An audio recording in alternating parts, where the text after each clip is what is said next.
The reason it's so hard for you to stay happy is because it's so easy for you to get offended. If you want to make it easier to stay happy, make it harder for you to get offended. So I'm working on this becoming unoffendable project. And I want to invite you in on it because Jesus says that this offense, however it started with your brother and sister, if you entertain it, it creates a living hell. It spirals out of control. Things can spin out of control so quick you don't even know it's happening. And the enemy's agenda in your life is destruction. Thief comes to kill, steal, and destroy. That's John chapter 10, verse 10, note takers. And his agenda is destruction. Every good and perfect gift comes from above. God's the giver, enemy's the taker. He wants to destroy every good thing that God puts in your life. Okay, that's his agenda. His strategy is division. Jesus shared with us in Matthew 12:25 that a house divided against itself can't stand. Abraham Lincoln didn't say that. Jesus said it. Jesus said that if the enemy wants to destroy your house, the first thing he must do to destroy your house is to divide your house. Are there any newly married couples in church today? Newly married? Why are you clapping for them? They haven't proven anything yet. Is that pity applause? Newly married couples, just one more time. Let's see. I'm saying maybe you're newly married. How new? A year, that counts. Would you come on the stage? Do you mind? I don't want to embarrass you in any way. Is your wife here? She's not here? You got to sit down. And you would have been great too. Anybody here with your wife that's newly married and you guys actually made it to church together today? I'm just kidding. I'm sure she's serving in EKS. Would you? 2 years? 2 years? Yeah. Come on if you don't mind. Come on, let's give them a hand. Come on guys, give them a hand. This is brave. They have no idea what they're getting into. Now I'm not just gonna preach about marriage, Coach Dave, but I figure if I use a marriage illustration, apply to every relation. Keep clapping while they come. Come on guys, and clap. Your name? Stephanie and Dan. Good to have you guys. Yeah, come on all the way up. That'll be great. Let me show you what the devil wants to do in your relationship because God said that the two shall become one. This is exactly what the enemy wants. So every battle you're gonna fight, every argument about the dishes, really it's the enemy's agenda is destruction. And so his strategy is division. And the enemy, I don't know if you believe in the devil or not, but the enemy, Stephanie's not going to be happy until he sees you like this. And what I just showed you, the Bible says that marriage is even a picture of Christ and the church. So what he wants to do to them, he wants to do to this whole church. And what he wants to do to them, he wants to do to you and your teenager, what he wants to do to them. And so his agenda is destruction. He comes to kill, steal, and destroy. His strategy is division. And here's his tactic, and this is the part I want to preach about. And I appreciate you helping me because you guys are going to help me preach this sermon today. His tactic is offense. Satan has an offensive strategy. Because if he walked up to you, I don't know how I forgot your name already. Tell me one more time. Dan the man. Come on, it's Dan the man, everybody. And if the devil were not subtle, Dan wouldn't stand for his schemes. But the enemy is very strategic. And Jesus is giving us really in Matthew chapter 5 kind of a playbook of how the enemy wants to work in your relationship. And I know Dan's not going to let him, but he's going to try. Now, he won't make an announcement, hey, I'm coming to kill and steal and destroy. You know, because right now you just spend all those money on the flowers and the dresses and all the groomsmen and all that stuff. And I know it's been a couple years, and that's good because what you see in those first couple of years is you see that the enemy will usually start in a small way. Because if he announced, I've come to divide, Dan the man wouldn't stand for that if the devil came in to divide. Come on, stick your chest out, Dan. Dan ain't having it. Dan ain't having it. But if the enemy can just, what he'll do, he'll just use the littlest offense. And what Jesus is doing in Matthew chapter 5, he's showing us how to deal with the offense so we can keep the devil on defense. How many want to keep the devil on defense in your life and in your family? Come on, church. So, you guys, if you sit back down, I'll bring you back in a minute, but I don't want you to have to stay up here the whole time. But just stay ready, okay? Okay. All right, we're going to come back to here. Last week when I was preaching, I don't know if you remembered, how many of you were here last week? Make some noise. If the person next to you isn't making noise, touch them and say, you really missed it. You really missed it. I remember talking about, you got this plank in your eye. And you're so concerned about the little speck in my eye. Meanwhile, you're walking around your big old plank, just whacking them on the head, just causing distraction, division, and all this stuff. And it's the contrast between the small things and the big things. And there are times that a big offense, there's not a week that goes by, Holly, would you agree that somebody doesn't call me for counsel that's going through a marriage situation like a divorce, a separation? Buck, is this true? It's not a week that goes by. It'll be another pastor or maybe a situation in the church. And I get to talking to them about what happened. And if you can go back far enough, you find that every plank is made up of a lot of specks.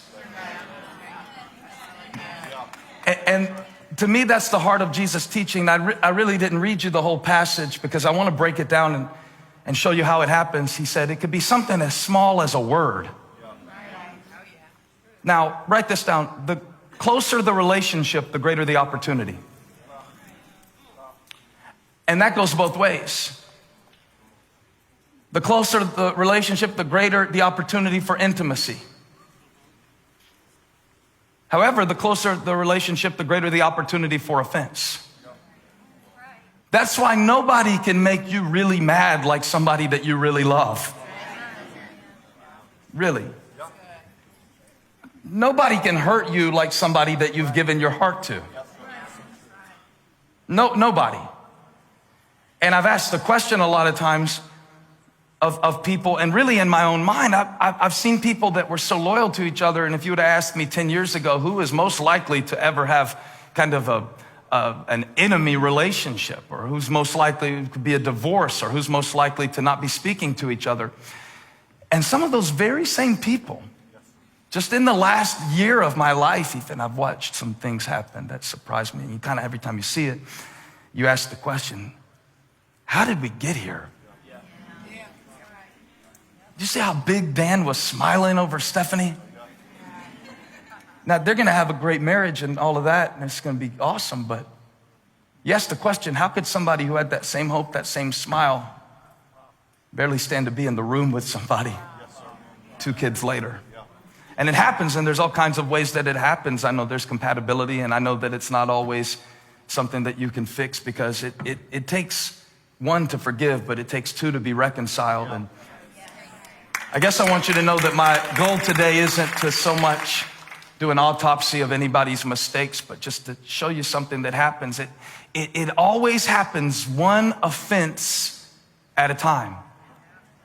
Yes, there are betrayals, and yes, there's adultery, and yes, there's abuse. I'm not really talking about those big things so much today as I am what Jesus was talking about. He said, if you get something in your heart against your brother or sister, and then you nurse it and rehearse it long enough, it will literally create a smoldering garbage dump of fire in the very relationship that was once a garden of potential and love. How does this happen? It happens 1 offense at a time. How did we get here where we're smiling like everything is okay, but deep down in my heart, when we come to church, man, nobody sees this stuff. When we come to church, watch this. Jesus says in verse 23, he says, if you are offering your gift at the altar and there remember that your brother or sister has something against you, leave your gift there in front of the altar and get it right with the person that it's not right with before you sing a song or pray a prayer to try to cover up the fact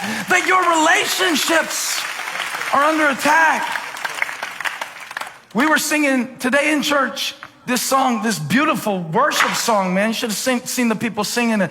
And people had their hands lifted. Mercy is falling, falling. And that's what was coming out of some people's mouths. But if you could see what's going on in their heart, Jesus says it's possible for you to be doing something on an outward level, and at an inward level, you're full of anger and resentment. Mercy is falling.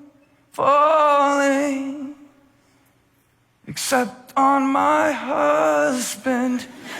He's a jerk. In the presence of the Lord.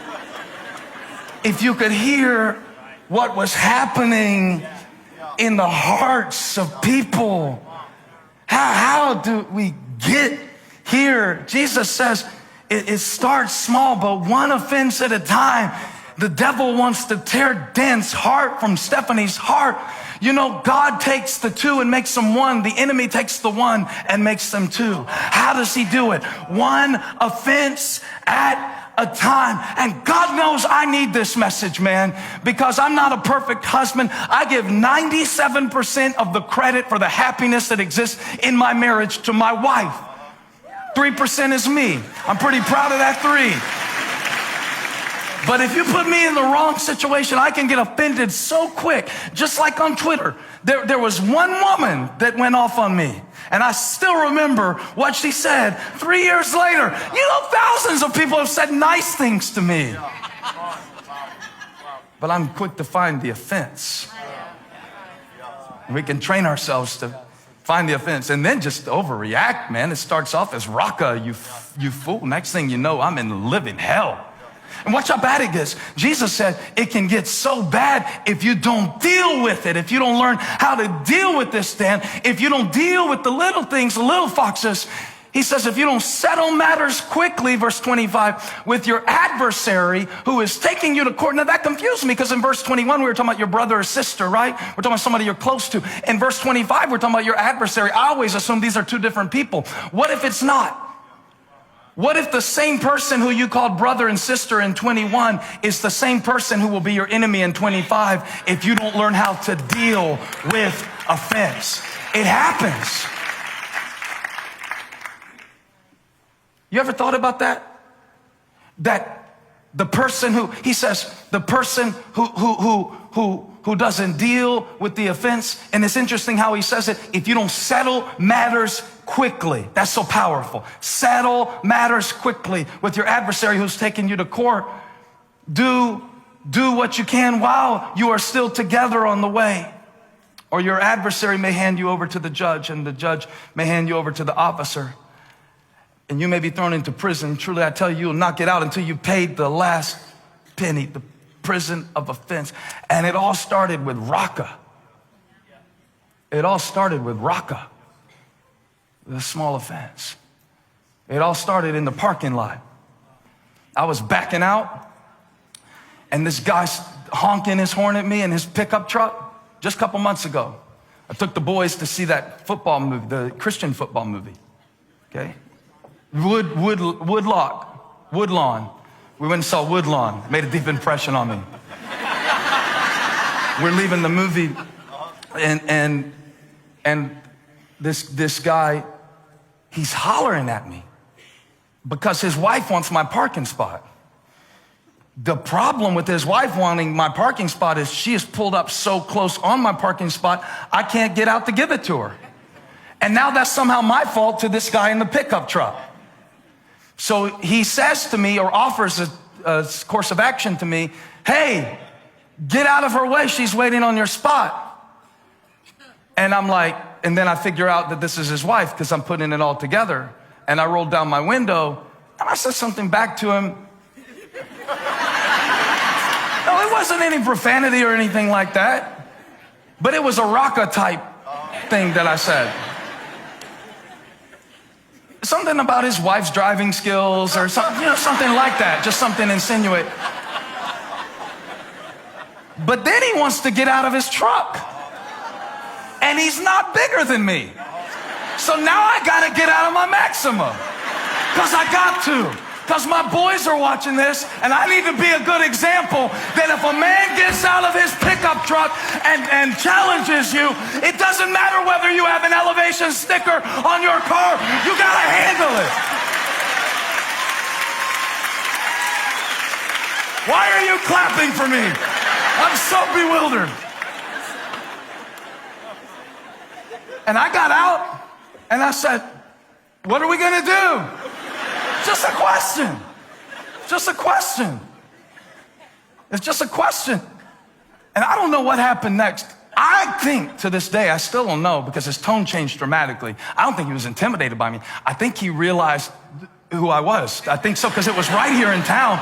And so I think he put the sticker and the thing together, because all of a sudden he turned real spiritual. He was like, well, God bless you, man. We're just all trying to get where we're trying to go.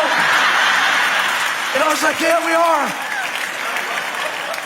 And around this time, Graham comes out the car. He's 8, he comes over and stands by me. And he said, you got your boys and I got my wife. I said, it's cool, man. We got over here, got back in the car. And I said, when Graham got in the car, I said, Graham, what were you gonna do? And Graham said, I was gonna kick him in the shin if I had to.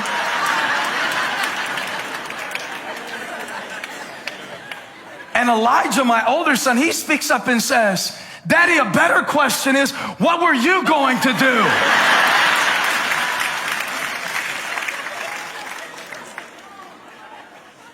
I said, whatever needed to be done, son. I hadn't thought that far about it. And he said, well, think about it. I mean, let's say you get in a fight in the parking lot of the movie theater. Not only are the news people going to put you on the news, but we might not even ever see you again. We're in the back of the car, and maybe they leave us, and then maybe you end up in prison, and maybe we don't have a dad. Did you think about that? And I said, that's right, son. I'm giving you an example of how not to handle a situation. And we went and ate some Mexican food. And here's why I told you that story. When you are in these moments, I'm talking about not with somebody in the parking lot, I'm talking about with somebody you love. You're not thinking through the fact that this is going to end up with me and you and an attorney sitting down talking about dividing our assets. That's not how division happens, because the enemy's agenda is destruction. His strategy is division, but his tactic is those little offenses.